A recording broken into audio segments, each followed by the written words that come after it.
ആശുപത്രി, പാലാ ഗവൺമെന്റ് ആശുപത്രി നിന്ന് കാണാൻ സാധിക്കും. സൂപ്പർ സ്പെഷ്യാലിറ്റി ഹോസ്പിറ്റൽ കേരളത്തിൽ.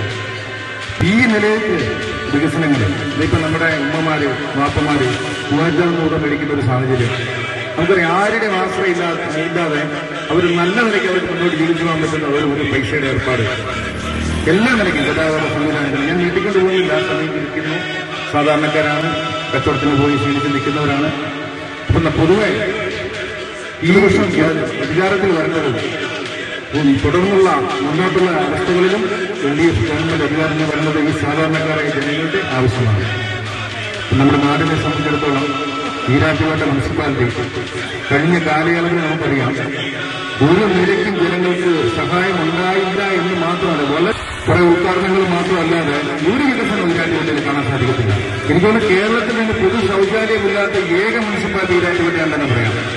പഴയ ബസ് സ്റ്റാൻഡ് വിളിച്ച് ആ മൂത്തക്കൂട് 100കണക്കിന് സ്കൂൾ പിള്ളേരടക്കം സാധാരണക്കാരടക്കം രോഗികളടക്കം അവിടെ കിടന്ന് ബുദ്ധിമുട്ടുന്ന സാഹചര്യങ്ങൾ.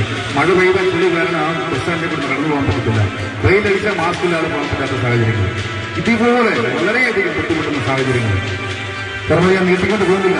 നമ്മുടെ നാടിനെ സംബന്ധിച്ചുള്ള ഒരു മാറ്റം അനിവാര്യമാണ്.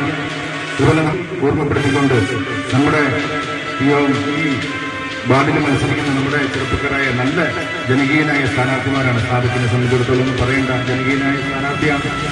ഇവരെയൊക്കെ വൻ ഭൂരിപക്ഷത്തിൽ നമ്മൾ ജയിപ്പിച്ച് ഇവരെയൊക്കെ അധികാരത്തിൽ കൊണ്ടുവരണമെന്ന് മാത്രം സൂചിപ്പിച്ചു നമ്മുടെ ബഹുമാനപ്പെട്ട സ്ഥാനാർത്ഥിമാർക്ക് മുൻകൂർ വിജയ ആശംസകൾ നേർന്നുകൊണ്ട് നിർത്തുന്നു. നന്ദി, നമസ്കാരം.